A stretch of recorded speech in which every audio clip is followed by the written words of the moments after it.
क्या होगा अगर सफलता पाने का सबसे बड़ा रहस्य अपने लक्ष्य को पूरी तरह से भूल जाना हो? ये सुनने में काफी काफी अजीब लगता है। अजीब तो है। मतलब केवल उस तक पहुंचने के तरीके यानी जो प्रक्रिया है सिर्फ उस पर ध्यान देना। बिल्कुल। सिंप्लीफाइड समरी यूट्यूब चैनल के सभी दर्शकों और श्रोताओं का आज की इस बहुत ही खास और गहन चर्चा में स्वागत है। जी, सबका बहुत स्वागत है। बातचीत शुरू करने से पहले एक छोटा सा और बहुत ही विनम्र आग्रह है। अगर इस तरह के विचार जो जीवन को एक नई दिशा देते हैं, अगर ये पसंद आते हैं तो कृपया सिंप्लीफाइड समरी चैनल को सब्सक्राइब जरूर करें। हाँ, और इस चर्चा को शेयर भी करें। बिल्कुल, अपने दोस्तों और परिवार के साथ। इससे भविष्य में भी ऐसी ही ज्ञानवर्धक सामग्री लाने में बहुत मदद मिलेगी। ये समर्थन सच में बहुत जरूरी होता है ऐसी बातों को आगे ले जाने के लिए। सही कहा। तो आज का विषय सच में बहुत गहरा है। आज हमारे पास स्वामी विवेकानंद के संपूर्ण वाङ्मय के कुछ बहुत ही शानदार हिस्से हैं। विशेष रूप से खंड 2 से कर्म और उसका रहस्य और खंड 1 से कर्म योग के मूलभूत सिद्धांत। ये दोनों ही विषय आज की भागदौड़ भरी जिंदगी के लिए बहुत प्रासंगिक हैं। एकदम। आज हमारा मुख्य उद्देश्य यही समझना है कि जो आज का तनाव भरा माहौल है उसमें सूचनाओं की भीड़ से बचकर बिना किसी मानसिक बोझ के सही मायने में सफलता और स्वतंत्रता कैसे पाई जाए। चलिए इसे थोड़ा विस्तार से समझते हैं। जी बिल्कुल। स्रोतों में जो सबसे पहला विचार सामने आता है वो है साध्य बनाम साधन, मतलब ends versus means. Vivekananda ji कहते हैं कि जीवन की सबसे बड़ी सीख ये है कि लक्ष्य से ज्यादा उन साधनों पर ध्यान देना चाहिए जो हमें वहां तक ले जाते हैं। यहाँ सबसे दिलचस्प बात यह है कि मानव मनोविज्ञान मतलब हमारा दिमाग हमेशा अंतिम परिणाम से मोहित रहता है। हाँ, बचपन से ही यही सिखाया जाता है ना कि अपनी नजरें लक्ष्य पर टिका कर रखो, अर्जुन की तरह मछली की आंख देखो। बिल्कुल। समाज का पूरा जोर परिणाम पर होता है, लेकिन स्वामी जी का ये विचार अव्यवहारिक नहीं है, बल्कि ये सबसे ज्यादा प्रैक्टिकल बात है। लोग 99% बार इसलिए असफल होते हैं क्योंकि वे लक्ष्य से इतने अधिक जुड़ जाते हैं, इतने ऑब्सेस्ड हो जाते हैं। हाँ, इतने अभिभूत हो जाते हैं कि वो उस प्रक्रिया को ही भूल जाते हैं जो असल में उन्हें वहां तक ले जाएगी। इसे कारण और परिणाम के एक बहुत ही अटल नियम से समझा जा सकता है। कारण और परिणाम मतलब कॉज एंड इफेक्ट। सही। लक्ष्य एक परिणाम है और साधन वो कारण है जो उस परिणाम को जन्म देते हैं। यदि कोई इंसान केवल कारण को, उस प्रक्रिया को पूरी तरह से दुरुस्त कर ले तो परिणाम तो अपने आप ही मिल जाएगा, वो कहीं जा थोड़ी सकता है। मतलब अगर बीज सही है और मिट्टी सही है तो फल तो आएगा ही। बिल्कुल। इसे एक बहुत ही आसान उदाहरण से समझते हैं। मान लीजिए कोई व्यक्ति रोज दौड़ने जाता है और उसका पूरा ध्यान सिर्फ इस बात पर है कि उसकी स्मार्ट वॉच में कितने कदम पूरे हुए। हाँ, आजकल तो हर कोई यही करता है। वो घड़ी देखने में इतना मग्न है कि उसका ध्यान रास्ते पर है ही नहीं। तो क्या होगा? वो पक्का किसी चीज से टकरा कर गिर जाएगा। बिल्कुल। लक्ष्य पर अधिक ध्यान देने से प्रक्रिया में चूक हो गई। भगवत गीता में भी ठीक यही बात कही गई है। पूरी शक्ति से काम करो लेकिन परिणाम से आसक्त मत हो। ये कदम गिनने वाला उदाहरण बहुत ही सटीक है। हम अक्सर रिजल्ट की चिंता में अपना आज बिगाड़ लेते हैं और इसी से जुड़ा एक शब्द बार बार आता है स्रोतों में, कर्म। कर्म। आम बातचीत में तो हम कर्म को किस्मत मान लेते हैं, जैसे अरे मेरे तो कर्म ही खराब है। हाँ, लोग अक्सर इसे भाग्य से जोड़ देते हैं। लेकिन यहाँ स्वामी जी ने बहुत स्पष्ट किया है कि हर शारीरिक या मानसिक कार्य कर्म है। जो भी इंसान सोचता है, यहाँ तक कि सांस लेना या 2 शब्द बोलना भी कर्म है। हाँ, और इससे भी बड़ी बात यह है कि हर एक कार्य मन पर एक छाप छोड़ता है। इन छापों को ही दर्शन शास्त्र में संस्कार कहा गया है। संस्कार? जी। हमारा पूरा चरित्र कोई आसमान से नहीं टपकता, वो इन्हीं छापों का, इन्हीं संस्कारों का जोड़ है। जो विचार हम रोज सोचते हैं, जो काम रोज करते हैं, वे मन की जमीन पर गहरी लकीरें बना देते हैं। इसका मतलब तो ये हुआ कि अगर कोई आज एक छोटा सा भी झूठ बोलता है तो वो सिर्फ एक बार की बात नहीं है, वो अपने चरित्र में एक ऐसा संस्कार डाल रहा है जो उसे कल फिर झूठ बोलने पर मजबूर करेगा। 100% सही बात है। और यहीं पर एक बहुत गहरा पहलू सामने आता है। चरित्र अच्छे और बुरे दोनों अनुभवों से बनता है, लेकिन यह देखा गया है कि खुशी से कहीं ज्यादा दुख और गरीबी इंसान तो जीवन के सबसे बड़े पाठ पढ़ाते हैं। ये स्वीकार करना थोड़ा मुश्किल है, क्योंकि हर कोई तो सुख ही चाहता है ना, सुख सुविधाओं के पीछे ही तो दुनिया भाग रही है। फिर दुख अच्छा शिक्षक कैसे हो सकता है? अगर दुनिया के महानतम चरित्रों को देखें तो पाएंगे कि केवल सुख ने या तारीफों ने कभी किसी को महान नहीं बनाया। सुख अक्सर आलसी बना देता है। ये तो है, कंफर्ट जोन में इंसान कुछ नया नहीं करता। एकदम। इसके विपरीत जीवन के झटके, मुश्किलें इंसान के अंदर की छिपी हुई आग को बाहर लाती हैं।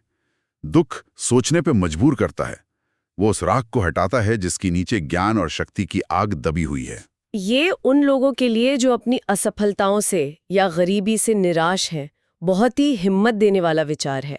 ये समझना कि ये मुश्किलें कमजोर नहीं कर रही, बल्कि चरित्र को एक विशाल आकार दे रही हैं, जैसे लोहे को आग में तपाकर ही तलवार बनती है। बिल्कुल सही। ज्ञान बाहर से नहीं आता, वो भीतर ही है। बाहरी दुनिया के झटके केवल उस ज्ञान को जगाने का काम करते हैं।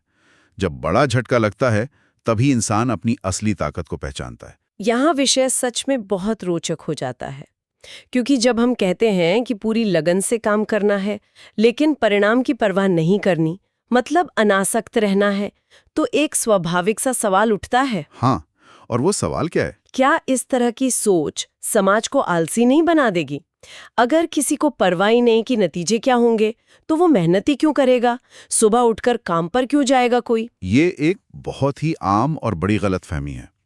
अनासक्ति का मतलब कामचोरी नहीं है। इसका मतलब ये बिल्कुल नहीं है कि सब छोड़कर जंगल में चले जाओ। तो फिर असली मतलब क्या है इसका? इसे समझने के लिए मालिक और गुलाम का उदाहरण देखना होगा। दुनिया में 99% लोग एक गुलाम की तरह काम कर रहे हैं। गुलाम, ये शब्द थोड़ा कठोर नहीं लग रहा? सब अपनी जरूरतें पूरी करने के लिए तो काम कर रहे हैं। शब्द कठोर है, लेकिन सच्चाई यही है। लोग काम करते हैं स्वार्थ के लिए, पैसे के लिए या नाम कमाने के लिए। दर्शन कहता है कि स्वार्थ से किया गया काम बिना किसी अपवाद के हमेशा दुख और तनाव लाता है। एक गुलाम के काम में कभी खुशी नहीं हो सकती, क्योंकि वह डर या लालच से काम कर रहा है। बात तो सही है। दूसरी ओर जब कोई मालिक की तरह काम करता है तो वो आजाद होता है। वो काम इसलिए करता है क्योंकि उसे वो करना पसंद है, मजबूरी में नहीं। तो मतलब काम के पीछे की नीयत बदलनी है, काम नहीं छोड़ना है। बिल्कुल। इसी बात पर श्रोतों में एक बहुत ही सुंदर चित्र का उदाहरण था। मान लीजिए एक बहुत ही खूबसूरत पेंटिंग है, कोई उसे देखता है, मजा लेता है। अचानक उस पेंटिंग में आग लग जाती है। उसे थोड़ा अफसोस जरूर होगा कि एक अच्छी कलाकृति जल गई, लेकिन वो जमीन पर गिरकर रोने तो नहीं लगेगा। एकदम सही। लेकिन अब इसका दूसरा पहलू देखिए। अगर वही पेंटिंग उसने लाखों रुपए देकर खरीदी होती, वो उसकी अपनी होती, और तब उसमें आग लगती तो वो गहरे सदमे में चला जाता। बिल्कुल। चित्र वही है, आग वही है, जलना भी वही है, तो दुख कहां से आया? दुख का असली कारण है मैं और मेरा की भावना। जब तक वो सिर्फ एक चित्र था, कोई दुख नहीं था। जैसे ही मेरा चित्र बना, सारा तनाव शुरू हो गया। यही आसक्ति है। बहुत ही गहरी बात है ये। मतलब काम पूरे उत्साह से करना चाहिए, लेकिन एक कमल के पत्ते की तरह। कमल हमेशा पानी में रहता है, लेकिन एक बूंद भी उस पर टिक नहीं पाती। एकदम सटीक तुलना है ये। यही अनासक्ति है। जो इंसान बिना मैं और मेरा के काम करता है, उसकी ऊर्जा बेकार नहीं जाती। सफलता उसे अहंकारी नहीं बनाती और असफलता उसे तोड़ती नहीं है। और शायद इसीलिए इंसान के मन की दो विपरीत शक्तियों का यहाँ जिक्र किया गया है, प्रवृत्ति और निवृत्ति। इसे थोड़ी आसान भाषा में कैसे समझेंगे? प्रवृत्ति क्या है? प्रवृत्ति का सीधा अर्थ है बाहर की ओर भागना, मन का इच्छाओं और इंद्रियों के पीछे दौड़ना। यह स्वाभाविक झुकाव है, जैसे पानी ढलान की तरफ बहता है। कुछ अच्छा दिखा उसे पालो, बुरा दिखा भाग जाओ। ये प्रवृत्ति है। और निवृत्ति इसके बिल्कुल उल्टी है। हाँ, निवृत्ति का अर्थ है अंदर की ओर लौटना, खुद पर नियंत्रण करना। और यहीं से सच्ची नैतिकता की शुरुआत होती है। इसके लिए 4 घोड़ों वाली बग्गी का उदाहरण बहुत प्रभावशाली है। घोड़ों वाली बग्गी? वो कैसे? कल्पना कीजिए 4 शक्तिशाली घोड़े बग्गी में हैं। अगर उन्हें बिना लगाम छोड़ दें तो क्या होगा? वे तो अपनी मनमर्जी से भागेंगे और बग्गी को खाई में गिरा देंगे। क्या उन बेकाबू घोड़ों की दौड़ को शक्ति कहेंगे? नहीं, वो विनाश है। असली शक्ति तो उस सारथी में है, जो उन ताकतवर घोड़ों की लगाम कसकर पकड़ता है, उन्हें नियंत्रित करके सही रास्ते पर ले जाता है। आत्मनियंत्रण में ही दुनिया की सबसे बड़ी शक्ति है।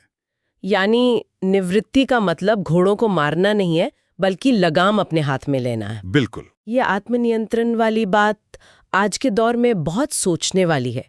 सोशल मीडिया ने हमारा ध्यान पूरी तरह बाहर की तरफ खींच रखा है। हमारे घोड़े बिल्कुल बेकाबू हैं। सही कहा। लेकिन चलिए इससे एक कदम और आगे बढ़ते हैं। एक और बहुत ही दिलचस्प विचार है। लोग अक्सर बड़े गर्व से कहते हैं कि हम दुनिया की मदद कर रहे हैं, हम समाज सुधार रहे हैं। अगर हम इसे व्यापक दृष्टिकोण से जोड़कर देखें तो ये दुनिया की मदद करने का विचार भी इंसान के अहंकार का ही एक रूप है। स्वामी जी के विचार यहाँ काफी स्पष्ट हैं। उनका कहना है कि दुनिया को वास्तव में हमारी मदद की कोई जरूरत नहीं है। एक मिनट, ये बात तो समाज सेवियों को बहुत बुरी लग सकती है। क्या इसका मतलब है कि गरीबों की मदद नहीं करनी चाहिए? नहीं, इसका अर्थ ये बिल्कुल नहीं है। मदद करनी चाहिए, लेकिन पीछे की सोच बदलनी होगी। दुनिया कोई अधूरी जगह नहीं है जिसे पूरा करने का ठेका किसी इंसान ने लिया हुआ है। दूसरों की मदद करना दरअसल खुद को शुद्ध करने का अवसर है। जब हम किसी की मदद करते हैं तो हमें ये सोचना चाहिए कि उस जरूरतमंद ने हमें सेवा का मौका देकर हम पर उपकार किया है। यानी मदद करते वक्त हम कोई एहसान नहीं कर रहे हैं, बल्कि अपना ही अहंकार कम कर रहे हैं। इसे एक विशेषाधिकार मानना चाहिए। ये तो परोपकार की पूरी परिभाषा ही बदल देता है। बिल्कुल बदल देता है, क्योंकि जब लोग सोचते हैं कि वे किसी का भला कर रहे हैं तो वे अनजाने में धन्यवाद की या कृतज्ञता की उम्मीद करते हैं। हाँ, और जब सामने वाला धन्यवाद नहीं देता तो दुख होता है कि मैंने इसके लिए इतना किया और इसने मुड़कर भी नहीं देखा। बिल्कुल। लेकिन जब ये समझ आ जाए कि सेवा खुद को बेहतर बनाने के लिए है तो इंसान बदले में कुछ नहीं मांगता। यही सच्चा कर्मयोग है। बहुत गहरी बात है। और जब इस तरह के निस्वार्थ कर्म की बात होती है तो इससे जो शक्ति पैदा होती है वो अविश्वसनीय है। स्रोतों में संगठन और इच्छा शक्ति का एक ऐतिहासिक उदाहरण था कि मुट्ठी भर लगभग 4 करोड़ अंग्रेजों ने 30 करोड़ भारतीयों पर राज किया। हाँ। मुझे लगा ये कैसे संभव हुआ? क्या वे शारीरिक रूप से ज्यादा शक्तिशाली थे? नहीं, ये शारीरिक शक्ति नहीं थी। ये इच्छा शक्तियों के समन्वय का उदाहरण था, मतलब कोऑर्डिनेशन ऑफ विल्स। जो शक्ति 4 करोड़ संगठित दिमागों में थी वो 30 करोड़ असंगठित दिमागों में नहीं थी। जब कई लोगों की इच्छा शक्ति एक ही दिशा में काम करती है तो वो अजेय शक्ति बन जाती है। और ये संगठित इच्छा शक्ति आती कहाँ से है? लोग तो बाहरी चीजें ठीक करने में लगे रहते हैं, कपड़ों, दिखावा, लेकिन दर्शन कहता है कि आंतरिक व्यक्तित्व मजबूत होना चाहिए। यहाँ एक भारी भरकम शब्द था, सत चित आनंद। जी, सच्चित आनंद। तो रोजमर्रा की जिंदगी जीने वालों के लिए इसका क्या मतलब है? ये कोई जादुई मंत्र नहीं है, ये हमारे वास्तविक स्वरूप की पहचान है। सत का अर्थ है अस्तित्व, यानी हम केवल शरीर नहीं है। चित्त का अर्थ है पूर्ण ज्ञान, ज्ञान बाहर नहीं, हमारे भीतर है। और आनंद का अर्थ है परम सुख, सच्चा सुख महंगी गाड़ी में नहीं बल्कि हमारा मूल स्वभाव है। मतलब जो ज्ञान और खुशी हम बाहर पागलों की तरह ढूंढ रहे हैं वो पहले से ही हमारे भीतर है। बिल्कुल। और अगर इतिहास में ऐसे व्यक्ति को खोजें जिसने इस ज्ञान को पूरी तरह से जिया हो तो बुद्ध का नाम सबसे ऊपर आता है। स्रोतों में उन्हें आदर्श कर्मयोगी कहा गया है। बुद्ध को ही क्यों? इतिहास में तो और भी कई महापुरुष हुए हैं जिन्होंने बड़े काम किए। बुद्ध में क्या अलग था? अंतर उनकी प्रेरणा में था। दुनिया के बाकी महापुरुषों के पास कोई ना कोई बाहरी कारण था। किसी ने कहा वो ईश्वर का दूत है, किसी ने स्वर्ग का लालच दिया या नरक का डर दिखाया। तो बुद्ध ने किसी स्वर्ग या ईश्वर के नाम पर काम नहीं किया? नहीं, उन्होंने बिना किसी लालच के, बिना जटिल दार्शनिक सिद्धांतों में उलझे, केवल भलाई के लिए काम किया। उनका संदेश बहुत सीधा था, अच्छा करो और अच्छे बनो। Do good and be good. हाँ, उनके अंदर कोई मैं या मेरा नहीं था, कोई अहंकार नहीं था कि मैं उद्धार कर रहा हूं। वे केवल कर्म कर रहे थे क्योंकि कर्म करना ही सही था। तो इस सब का अर्थ क्या है? आज की इस विस्तृत चर्चा को अगर समेटा जाए तो हमने सीखा कि पूरा ध्यान लक्ष्य के बजाय प्रक्रिया पर लगाना चाहिए, काम एक मालिक की तरह अनासक्त होकर करना चाहिए और दूसरों की मदद को अपने चरित्र सुधारने का मौका समझना चाहिए। यह ज्ञान रोजमर्रा के कामों को स्वतंत्रता का मार्ग बना सकता है। ये एक महत्वपूर्ण सवाल खड़ा करता है और मैं चाहूंगा कि जो भी लोग आज हमें सुन रहे हैं वे इस अंतिम विचार पर गहराई से सोचें। बिल्कुल। हमने चर्चा की कि हर काम में अच्छाई और बुराई दोनों होती हैं। जब हम बैठकर सांस भी लेते हैं तो अनजाने में हवा के कई सूक्ष्म जीवों को मार रहे होते हैं। हर कर्म के साथ कुछ नकारात्मक जुड़ा है। यह तो डरा देने वाला सच है। इसलिए सवाल यह है कि क्या कर्म के जरिए कभी पूर्णता हासिल की जा सकती है, या असली आज़ादी तब मिलती है जब हम ये समझ लेते हैं कि हमारी आत्मा कभी बंधन में थी ही नहीं, वो हमेशा से मुक्त है। क्या बात है! क्या हमारे कर्म हमें आजाद करते हैं या ये बोध कि हम पहले से आजाद हैं हमें बंधनों से पार ले जाता है? ये सचमुच रातों की नींद उड़ाने वाला विचार है। बिल्कुल, ये स्वयं मंथन करने का बहुत ही शानदार विषय है। और इसी विचार के साथ हम आज की इस गहन चर्चा को यहीं विराम देते हैं। सिंप्लीफाइड समरी के सभी दर्शकों का अपना कीमती समय देने के लिए बहुत बहुत धन्यवाद। अगर ये चर्चा सोचने पर मजबूर करती है तो चैनल को सब्सक्राइब करना ना भूलें और इसे अपने मित्रों के साथ साझा जरूर करें। सीखते रहें, विचार करते रहें। नमस्कार।